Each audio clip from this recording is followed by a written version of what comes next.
Ons het natuurlijk 'n lekker paar dae agter die rug. Ons het groot verwagtinge vir die res van hierdie tydjie wat voorlê. Dis nog so 'n week om te gaan. Die begin is nou verby. Van vandag, volgende week Sondag is ons laaste dag, dan is dit Pinksterdag. Maar ons vat elke dag, want juis omdat nadat Jesus opgevaar het die hemel in, het sy disippels kort daarna na die bofortrek toe gegaan en hulle het natuurlik die ander mense ook geroep. En dan was 120 mense gewees wat in die bofortrek was met 'n verwagting van die Heilige Gees. En dis juis hoekom ons dit nou ook doen, want ons moet 'n verwagting hê vir die Heilige Gees. Vandag se skrif kom uit die boek van Johannes, hoofstuk 21, en ook Jeremia, hoofstuk 23. Net so vir die interessantheid, Petrus, sy naam was eers Simon, of ook Sefas. En volgens die teologiese boeke neem hulle aan dat Petrus eintlik sy van was. So Jesus het hom op sy van genoem, en juis omdat dit rots beteken. As ons mooi gaan kyk, dan sien ons, Jesus het vir hom Petrus genoem, tot en met die oomblik wat hy gevangene geneem was. Tot en met die laaste maaltyd was sy naam Petrus by Jesus. En daarna was hy bekend as Simon in die Bybel. Almal het hom toe aangespreek as Simon. En daar is 'n rede daarvoor, want sien, toe hy Jesus verloon het op daai oomblik, was hy nie meer die rots nie. Daai oomblik toe hy gedink het dat Jesus het hom verlaat, het hy die fondasie verloor vir 'n oomblik, net vir 'n oomblik. Hy was weggevoer in bekommernis en dinge het gebeur wat hy nie verwag het nie. Hy het hierdie verwagting gehad, want onthou toe sy broer Andreas na hom toe gekom het, nadat Jesus gedoop was. Andreas was daar toe Jesus gedoop was, en toe gaan hy na Petrus toe, en hy sê vir hom, ons het die Messias gevind. Met ander woorde, hulle het 'n verwagting gehad dat die Messias gekom het, soos wat die skrifte ons leer in die Ou Testament, om hulle te verlos. Want as ons in Jeremia 23 kyk, dan sien ons, hoekom het hulle die verwagting gehad. Vers 5 tot 8 van Jeremia 23 sê, kyk, daar spreek die Here, dat ek vir Dawid 'n regverdige spruit sal verwek, en as koning sal hy regeer en verstandig handel en reg en geregtigheid doen in die land. In sy dae sal Juda verlos word en Israel veilig woon. En dit is sy naam waarmee hy genoem sal word, die Here ons geregtigheid. Daarom kyk, daar spreek die Here, dat hulle nie meer sal sê, so waar as die Here leef, wat die kinders van Israel uit Egipte land laat optrek het nie. Maar so waar as die Here leef, wat die geslag van die huis van Israel laat optrek en laat kom het, uit die Noordland en uit al die lande waarin ek hulle verdryf het, en hulle sal woon in hulle land. Dit is die verwagting wat nie net Petrus gehad het nie, maar ook die ander apostels. Of dalk die meerderheid van hulle, ons het nie die regte woorde in die woord van God wat vir ons beskryf hoe elkeen gevoel het nie, maar dit is verseker dat hulle verwagtinge hier by Andreas en Petrus was dat Jesus die een is wat hulle gaan verlos. En Jesus is die een wat ons almal verlos, maar nie met die beeld wat hulle gehad het nie. Jy sien, hulle het gedink dit gaan dadelik gebeur, dit gaan op daai oomblik gebeur, hulle gaan vrygemaak word van die Romeinse mag wat kom beheervat het van hulle land, waaroor hulle geen seggenskap gehad het nie. Hulle kon nie opstaan en oorlog voer teen die Romeine nie. Die Romeine was 'n magtige nasie in daai dae. So hulle was in 'n mate in verdrukking. Al het hulle vryheid gehad, was hulle eintlik maar in 'n tronk. En toe Jesus natuurlik gewandel het saam met hulle, het hulle hierdie heeltyd hierdie verwagting gehad. Die Here het hulle geleer. Hy het hulle gereed gemaak vir dit wat kom, sonder dat hulle dit regtig besef. En toe Jesus gekruisig was, het Petrus Jesus verloon, want hy was bang. Hy was in vrees. En in sy vrees het hy gesê, ek ken hom nie. Ek ken hom nie. Ek kan onthou in die dae toe ek net tot bekering gekom het en ek eendag saam met vriende van die kerk in 'n pizza winkel en ons eet pizza en toe ons pizza opdaag toe buig hulle almal hulle hoofde en hulle bid en ek dog, joh, hier voor al die mense moet ons nou bid. Ek was skaam, want ek het nie verstaan nie. Maar vandag is 'n ander storie. Ek gee nie om waar ek is nie, ek sal bid. Ek gee nie om wie my sien nie, ek sal bid. As iemand vir my in 'n mall, besige mall vra, bid vir my, bid ek vir hulle. Ek het geen vrees of geen begeerte om my Jesus te verloon op enige manier nie. Want jy sien, dis hoe ons groei. Ons begin as babietjies en ons groei op van dag tot dag. Nou Johannes beskryf vir ons die woord op 'n baie mooi manier. Hy sê vir ons in hoofstuk 21 dat Jesus het aan Petrus hulle verskyn. Nou Petrus hulle was verward teer mekaar, hulle kon nie verstaan het, hoe kan die Jesus nou doodgegaan het wat gekom het om hulle te verlos? Hoe kan hy nou doodgegaan het? Maar tog was die planne daar en toe die graf leeg is, toe is dit nog 'n groter bekommernis, want die meeste van hulle wou nie glo dat Jesus het opgestaan nie. Want dit het nie vir hulle sin gemaak nie. Waar het hulle dit gelees in die ou skrifte? Hulle verstaan nie wat hier aangaan nie. Al het Jesus, voordat hy opgevaar het, vir die disippels oor hulle geblaas en vir hulle gesê, ontvang die Heilige Gees, het hy hulle heeltemal volkome laat verstaan op daai oomblik. Sodat alles wat hy hulle geleer het, kon oopmaak vir hulle. Maar iets wonderbaarliks het gebeur, terwyl Petrus hulle teruggegaan het na hulle ou dinge toe. Weer vissers van visse en nie van mense nie. Jy sien, toe Jesus begin het met sy bediening, daar waar hy vir Petrus hulle geroep het, daar het 'n wonderlike wonderwerk gebeur voor baie mense. En baie mense dink die eerste wonderwerk was waar hy die water in wyn verander het. Nee, die wonderwerk het begin daar toe hy vir sy disippels roep en hy gee vir hulle 'n wonderlike visvangs en na die wonderlike visvangs gee hy die woord. Hy spreek oor menigte mense. Jy sien, daai nette was vol vis. Te vol gewees vir die boot. En deur daai boodskap het hy vir ons gesê, ons moet nooit bekommerd wees nie, want hy sal ons gereed maak vir wat ons ook al moet doen. Hy sal vir ons gee wat ons nodig het om te doen wat ons moet doen. Ons moet hom net vertrou. Petrus kon gesê het, nee, ons het dan die hele nag vis gevang. Hier is nie vis nie. Maar hy was gehoorsaam en hy het sy nette uitgegooi. En die wonderwerk het plaasgevind. En soos wat Jesus ingekom het, so het hy uitgegaan. Johannes 21, terwyl Petrus hulle vis vang. Toe Petrus besef, dis Jesus wat daar op die wal van die water sit, as hy kaal bolyf en hy teruggespring in die water,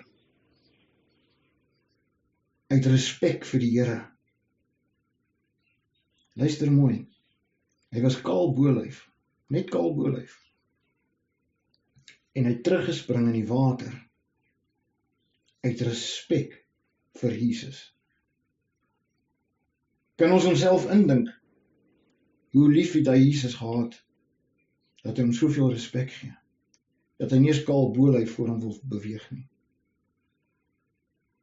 Johannes 21, vanaf vers 4, en toe dit al dag geword het, staan Jesus op die strand, maar die disippels het nie geweet dat dit Jesus was nie. En Jesus sê vir hulle, my kinders, het julle nie iets om te eet nie? Hulle antwoord hom nee. En hy sê vir hulle, gooi die net aan die regterkant van die skei, en julle sal kry. Hulle het toe gegooi, en deur Die menigte van visse was hulle nie meer in staat om dit te trek nie. Daarom sê die disipel, die een vir wie Jesus liefgehad het, aan Petrus, dit is die Here. En toe Simon Petrus hoor dat dit die Here is, gord hy sy boekleed om, want hy was naak, en werp homself in die see. Maar die ander disipels het met die skuitjie gekom en die net met die visse gesleep, want hulle was nie ver van die land nie, maar omtrent 200 el. En toe hulle geland het, sien hulle 'n koolvuur op die grond en vis daarop lê en brood. Nou Jesus het daar aangekom en hy het gevra, het julle iets om te eet? En hulle het gesê nee. En Jesus het vir hulle ontbyt voorberei. Hy het nie net 2 keer die brood en die vis vermeerder nie. Hy het nie net daai 5000 en toe 7000 mense gevoed nie. Nee, hier kom hy en hy eindig sy boodskap op aarde as mens met 'n skielike vuur en 'n skielike vis en brood wat gereed is om geëet te word. Onthou, toe hy die brood en die vis vermeerder het hy nie net die brood en die vis vermeerder nie.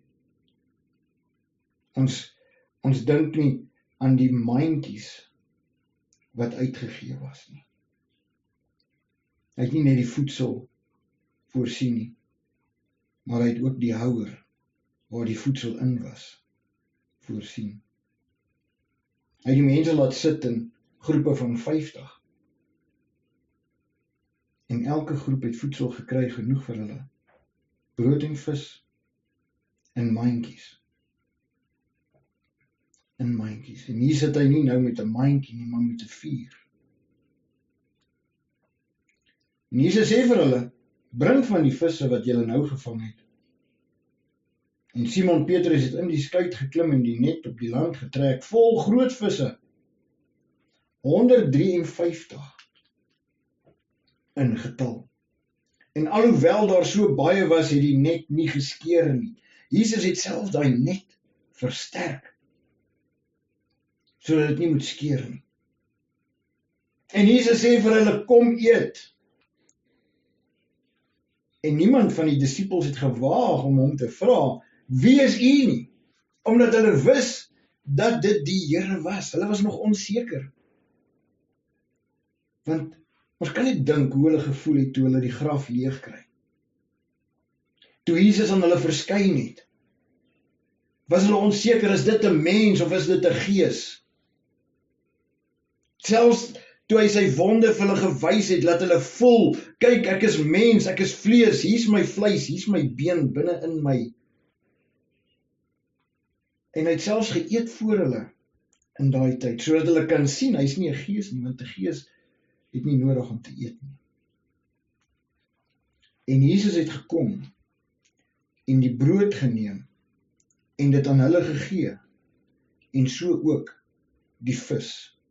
Dit was al die 3de keer dat Jesus aan sy disipels verskyn het nadat hy opgestaan het uit die dode. Die 3de keer. Nou is my vraag net, was hy elke keer in 'n ander gedaante of het hy dieselfde gelyk elke keer? Want hy het ook vir hulle gesê, my kinders, het hy ouer gelyk as die vorige keer? Het hy dalk nou wit hare gehad soos wol? Toe hulle dan klaar was met die môre ete, vra Jesus vir Simon Petrus. Let op, Jesus noem vir hom Simon, nie Petrus nie. Simon, seun van Jona, het jy vir my waarlik lief, meer as hulle hier? Hy antwoord hom, ja Here, u weet dat ek u lief het. Ons moet nou weer in gedagte hou dat Petrus brandseker van die skuldgevoel. Hy voel skuldig want hy het sy Jesus verloon, die een vir wie hy so lief het.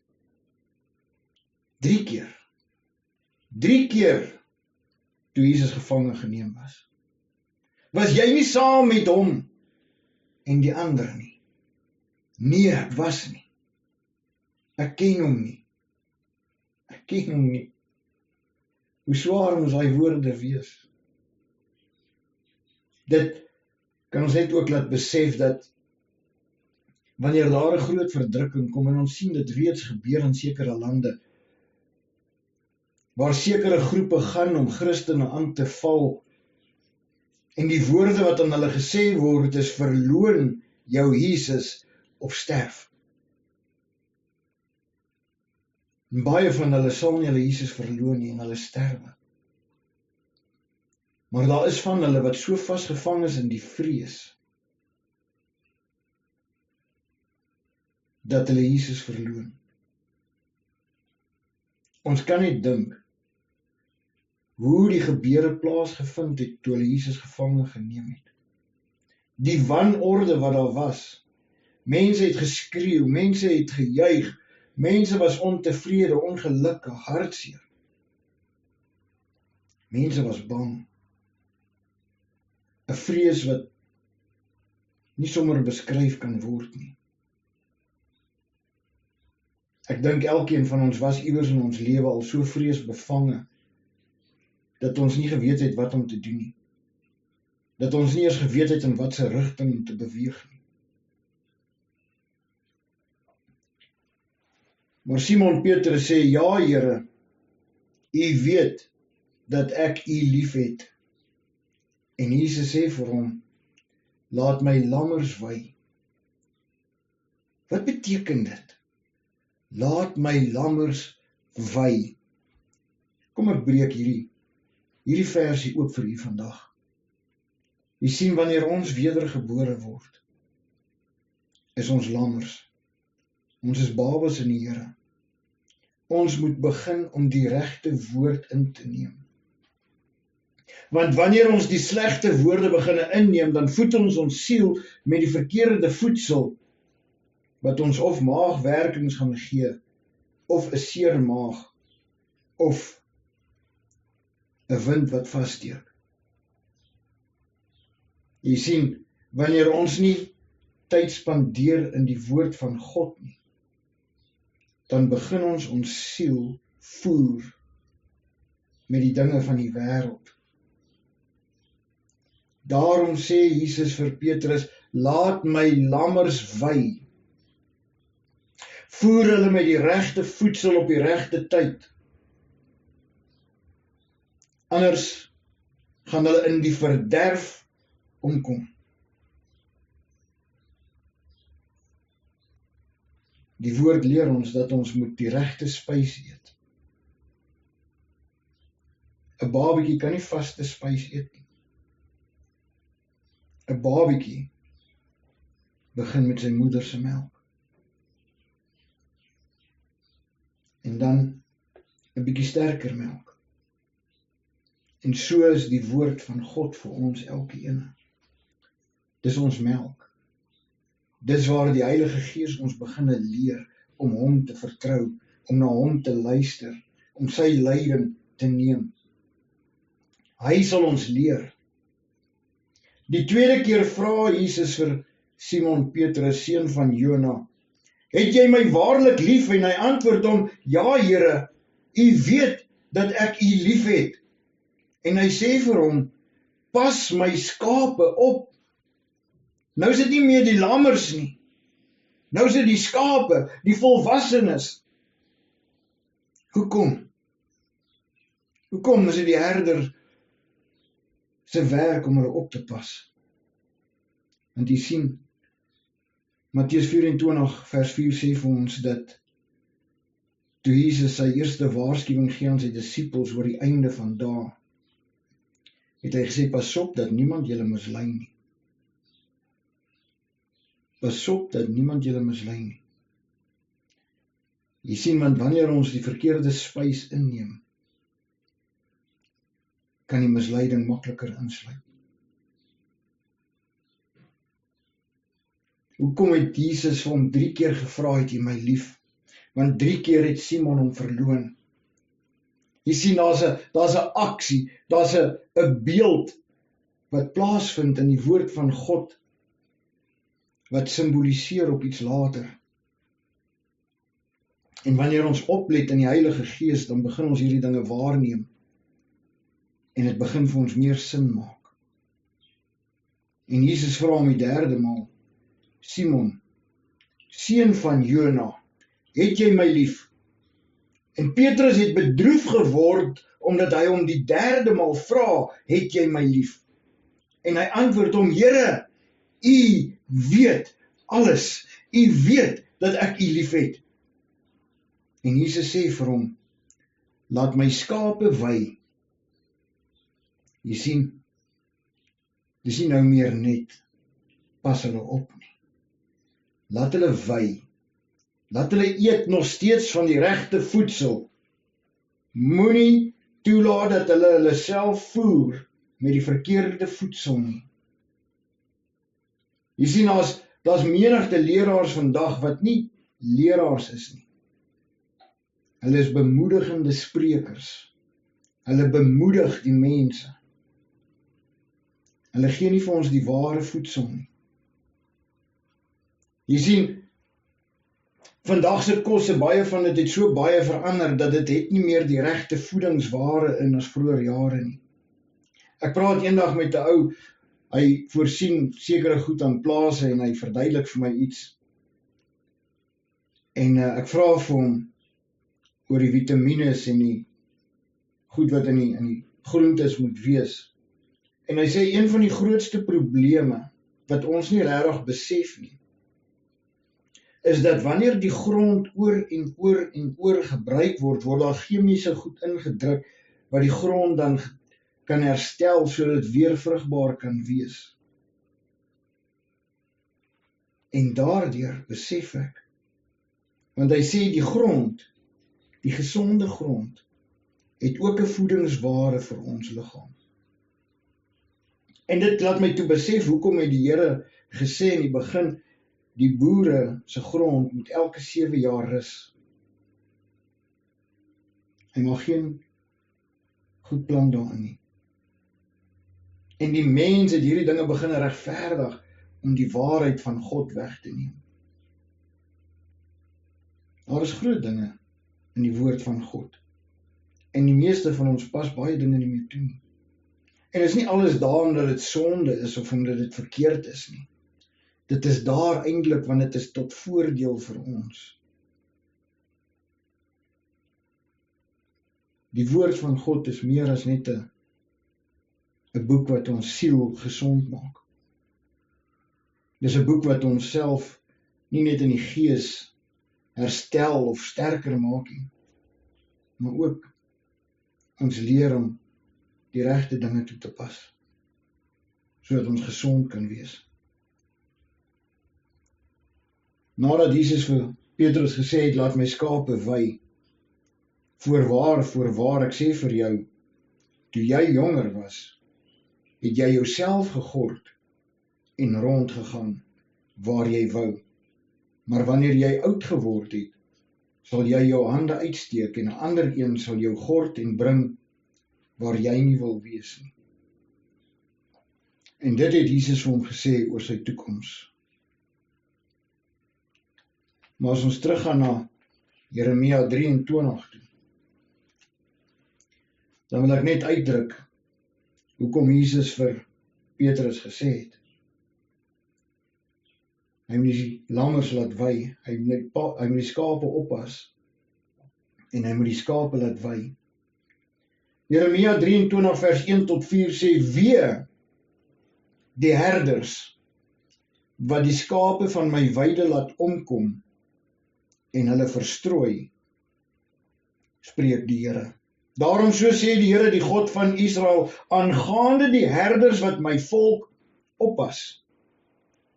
Julle het my skape verstrooi en hulle verdrywe en hulle nie opgesoek nie. Kyk, ek besoek oor julle die boosheid van julle handelinge, spreek die Here. En ek self sal die oorblyfsel van my skape versamel uit al die lande waarheen ek hulle verdryf het, en ek sal hulle terugbring na hulle weiveld, en hulle sal vrugbaar wees en vermenigvuldig.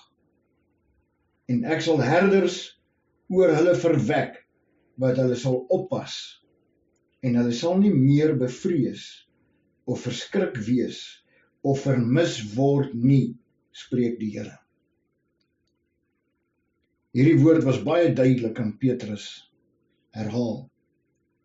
Pas my skape op, laat my skape wei. Wees 'n herder, Petrus.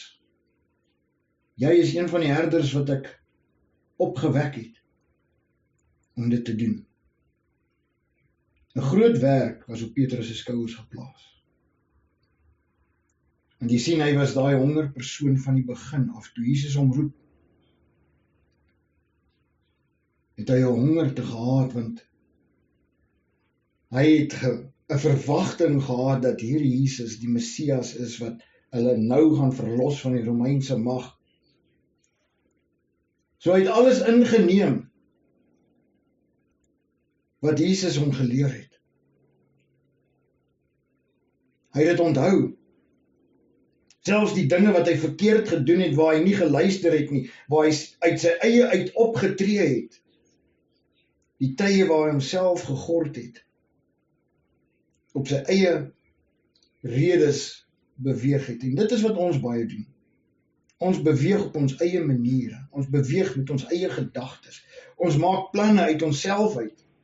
Ons ken nie die Here in al ons wee nie. Jy sien, want wanneer ons God ken in al ons wee, wanneer ons hom vra, is dit die regte besluit wat ek moet maak? Moet ek hierdie transaksie doen? Moet ek hierdie persoon help? Moet ek hierdie persoon nie help nie? Jy sien, dan sal dit baie beter gaan met ons, omdat ons na God luister en nie na onsself nie. Ons maak foute, want ons het 'n verwagting uit ons eie uit soms. Maar wanneer ons die Here vertrou in al ons wee, hom soek in alles voor ons dit doen, dan kan dit baie beter gaan. Ons sal die regte besluite maak. Ons sal die regte mense help. Ons sal nie aan tafel sit van die mense wat die woord ons waarsku om nie saam met hulle te sit aan tafel nie. Ons sal die nader trek wat die Here sê, trek daai ene nader. Moenie jou tyd mors met daai ene nie, hy gaan jou tyd mors.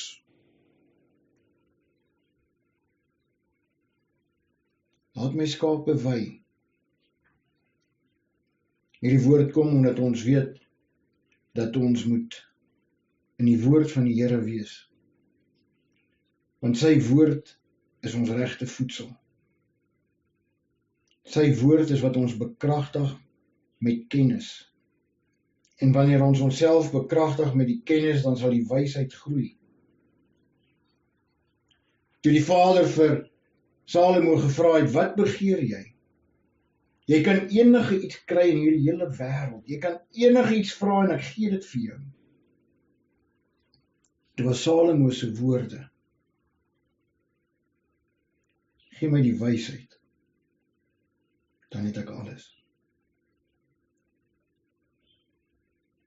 En deur sy wysheid het hy alles anders bekom, want die Vader het gesê, omdat jy iets begeer, wat nie van die wêreld was nie, maar 'n gawe van die Vader, voeg ek vir jou menigtes by. Kom ons besluit vandag, dat die woord van God is ons geestelike voedsel. Wanneer jy na ander mense luister, wanneer jy na iemand se leringe luister, kan jy dit vergelyk met dit wat in jou is. En jy sal optel of die een of daai een kom met misleiding, kom met 'n valse teologie, kom met 'n valse Messias. Want Jesus het gesê in Matteus 24. Matteus 24 is die begin van die geboortepyne, die tyd van smarte. Dis die tyd voor die verdrukking, voor die groot verdrukking. En daar waarsku Jesus ons, baie sal kom in sy naam, en hulle sal baie mislei. Hulle kom nie as valse Christusse nie, hulle kom as valse predikers, valse leraars. Hulle preek Jesus, hulle spreek van ons verlosser, maar hulle mislei baie. Want daar is 'n verskil wanneer iemand deur die Heilige Gees spreek en die kennis wat die Heilige Gees ons gee, as iemand wat met kopkennis die woord wil uitgee. Kopkennis kan mooi klink, maar sonder die Gees is dit dood. Is die voedingsware nie reg nie. En wanneer die voedingsware nie reg is nie, het dit later van tyd negatiewe werke op jou liggaam. Negatiewe werke in jou kennis van die Here. Bekragtig jou met die woord van God. Hemelse Vader, ek vra dat hierdie woord vandag sal uitgaan, Here. Dat hierdie woord elkeen sal raak en tref waar dit moet. Vader, dat wie ook al daar buite is wat die woord moet hoor, dat hulle dit ook sal hoor, Here. Dat dit hulle sal bekragtig. Dat dit hulle oë en ore in die Gees sal oopmaak. Vader, want niks gaan oor onsself nie, maar oor U woord, Here. Oor U, my God. U wat daar in die hemel sit op die troon en vir ons die Heilige Gees gegee het om ons te leer. Om vir ons 'n lig op ons pad te wees en om ons gereed te maak vir die dae wat voorlê. Om ons wapenrusting te versterk op 'n manier wat geen mens kan verstaan nie. Vader, en ek kom bid net weer eens vandag, Here, dat U ons sal elkeen beklee met U wapenrusting. Nie met ons eie wapenrusting nie, maar met U wapenrusting. Nie met valse wapenrusting nie, Vader, maar met U wapenrusting. Vader, ek begin vandag met die swaard van die Gees, wat vir ons duidelik sê dat U woord is dood sonder die Heilige Gees. U woord het geen krag in ons lewe sonder die Heilige Gees nie. Daarom vra ek, Vader, dat U ons sal bekragtig met U swaard in die Gees. Laat die Heilige Gees ons leermeester wees. Vader, en daarop vra ek dat ons elkeen die skild van geloof sal optel, sodat ons die vuurige pyle van die bose sal afweer. Nie sommige van die pyle nie, maar elke pyl wat op ons gemik word. Dat dit geen krag in ons lewe sal hê nie. Omdat ons weet, ons skuilplek is by U, Vader. Deur ons geloof, omdat ons weet. Ons sit nie onder die boom en wag dat die appels in ons skote val nie. Dat ons staan op en ons klim in die boom en ons pluk, want ons het geloof, ons kan dit doen. Ons is tot meer in staat, want U gee vir ons die krag. Laat ons in ons geloof staan, Here. Vader, die helmet van verlossing, omdat ons weet, ons Jesus Christus het ons verlos aan die kruis van die dood, die ewige dood. Ons is vrygekoop deur sy bloed, kosbare bloed. En dat die bose geen woorde in ons gedagtes kan plaas nie, tensy ons hom toelaat, tensy ons nie glo nie, tensy ons nie ons helmet van verlossing dra nie.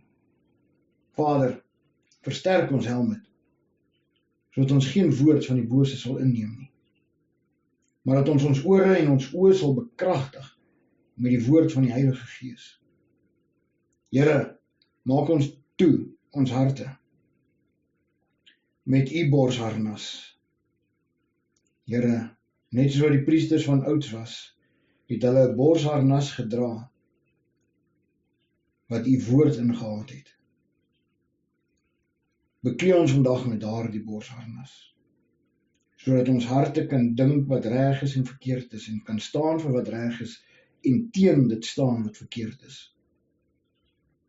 Maar bo dit, Here, vra ons dat U ons sal omgord met die waarheid, dat die valse dinge nie enige krag oor ons lewe het nie, maar dat die waarheid ons sal versterk, dat die waarheid ons sal vashou, en dat ons in die waarheid sal beweeg, want ons weet, sonder die waarheid sal alles loskom, en val van ons liggame af.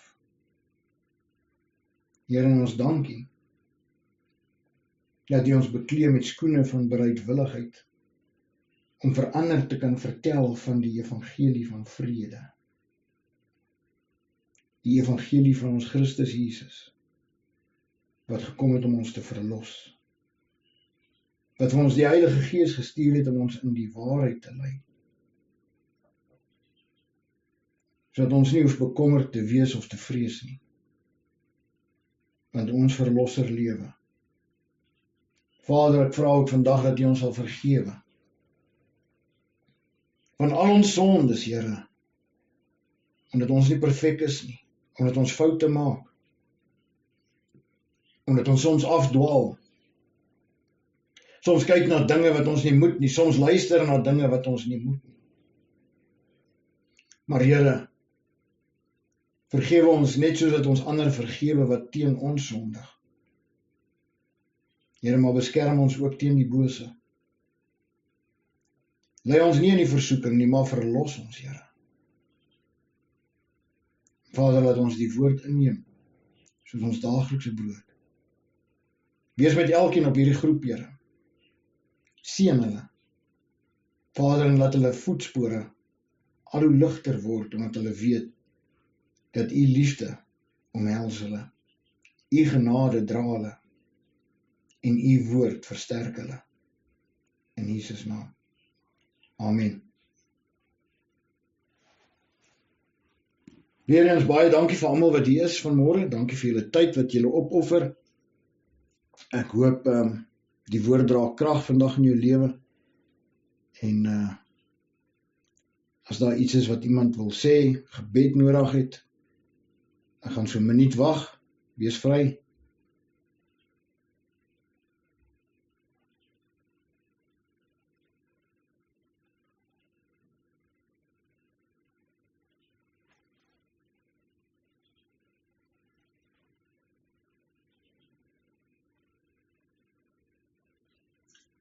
Julle wil net dankie sê, dankie Jacques, dit was 'n mooi woord vandag.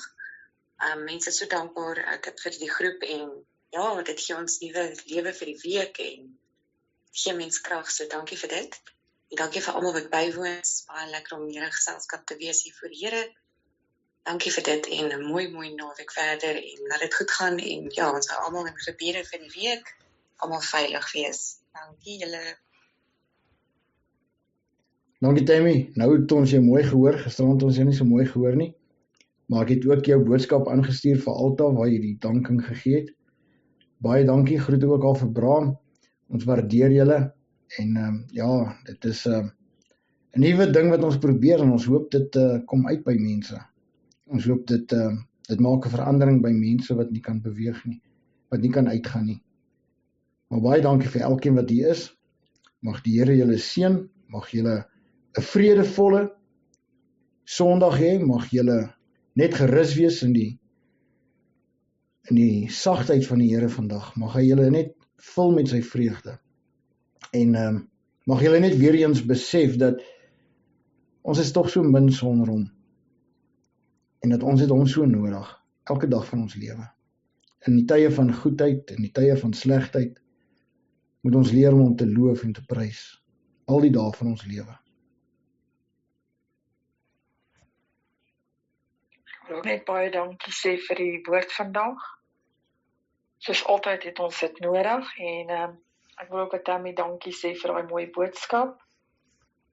En ek wil vir julle almal 'n geseënde res van die Sondag, 'n geseënde Sondag toewens. Dis waarheid, Jacques, ons het die woord so nodig. Almal van ons. Baie dankie vir die pragtige boodskap. En lief vir julle almal. Jesus liefde. Pragtige Sondag verder vir julle, hoor. Dankie Jacques. Bye bye almal.